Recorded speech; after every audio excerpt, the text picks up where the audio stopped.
Hello friends, അപ്പം ഞാൻ ഇന്ന് വന്നിരിക്കുന്നത് കോതമംഗലത്തുള്ള ആറ്റുങ്കൽ പാച്ചോട്ടി എന്നൊരു സ്ഥലത്ത് ഒരു സൂഫി പള്ളി, അതായത് ഭൂമിക്കടിയിൽ നിർമ്മിച്ച ഒരു സൂഫി പള്ളി കാണാനാണ് കേട്ടോ.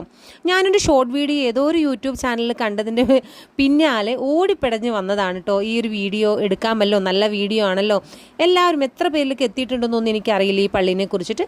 അപ്പോൾ എന്തായാലും ഒരു അത്ഭുതകരമായൊരു കാര്യമല്ലേ കാഴ്ചയിലെന്ന് കണ്ട് ഞാൻ ഓടിയെത്തിയതാണ് കേട്ടോ. വന്ന് കയറുമ്പോൾ തന്നെ എല്ലാ മതസ്ഥരെയും സ്വാഗതം ചെയ്യുന്ന ഒരു ബോർഡ് അവിടെ വെച്ചിട്ടുണ്ട്. അതിൻ്റെ പിന്നാലെ നമ്മുടെ കൂട്ടുകാരനായിട്ട് കാതിരി എൻ്റെ കൂടെ കൂടി എല്ലാ വിശദീകരണവും തന്നുട്ടോ. ഞാൻ ഇതിൻ്റെ ലോങ് വീഡിയോ എൻ്റെ യൂട്യൂബ് ചാനലിൽ ഇട്ടു. 1.5 ലാക്ക് വ്യൂസൊക്കെ വന്നിട്ടുണ്ട്. പക്ഷെ അതിലുണ്ടായ കമൻസുകൾ എന്നെ ഞെട്ടിച്ച് കളഞ്ഞിട്ടോ. ഒരുപാട് നെഗറ്റീവ് കമൻസ് മാത്രമാണ് ഇതിൽ വന്നിരിക്കുന്നത്, കുറച്ച് പോസിറ്റീവ് കമൻസ് കേട്ടോ. അപ്പോൾ ഒരുപാട് ജാതിയും മതവും ഒക്കെ പൊക്കി താങ്ങി വന്നിട്ടുണ്ട്. പിന്നെ ഒരു സ്ത്രീയാണ് ഈ പള്ളിയിൽ കയറിയത് എന്നൊക്കെ പറഞ്ഞ് കുറേ കാര്യങ്ങൾ അതും പിന്നാലെ വന്നിട്ടുണ്ട്. പിന്നെ പള്ളിക്കുറ്റിയും കാശും പിരിക്കാനുള്ള ഈ ബാബയുടെ തന്ത്രമാണെന്ന് പറയുന്ന കുറേ പേരുണ്ട്.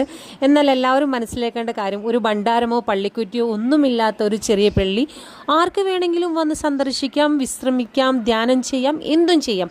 പിന്നെ കമൻറ്റുകൾ കണ്ടാണ് അദ്ദേഹത്തിന് അമൃതാന്തമയായിട്ടൊക്കെ കണക്കാക്കുന്നു എന്നൊക്കെ പറഞ്ഞ് ചുമ്മാ ഒരുപാട് നെഗറ്റീവ് കമൻറ്റ്സ് പറഞ്ഞു. അപ്പോൾ ലോങ് വീഡിയോ കാണാം കേട്ടോ.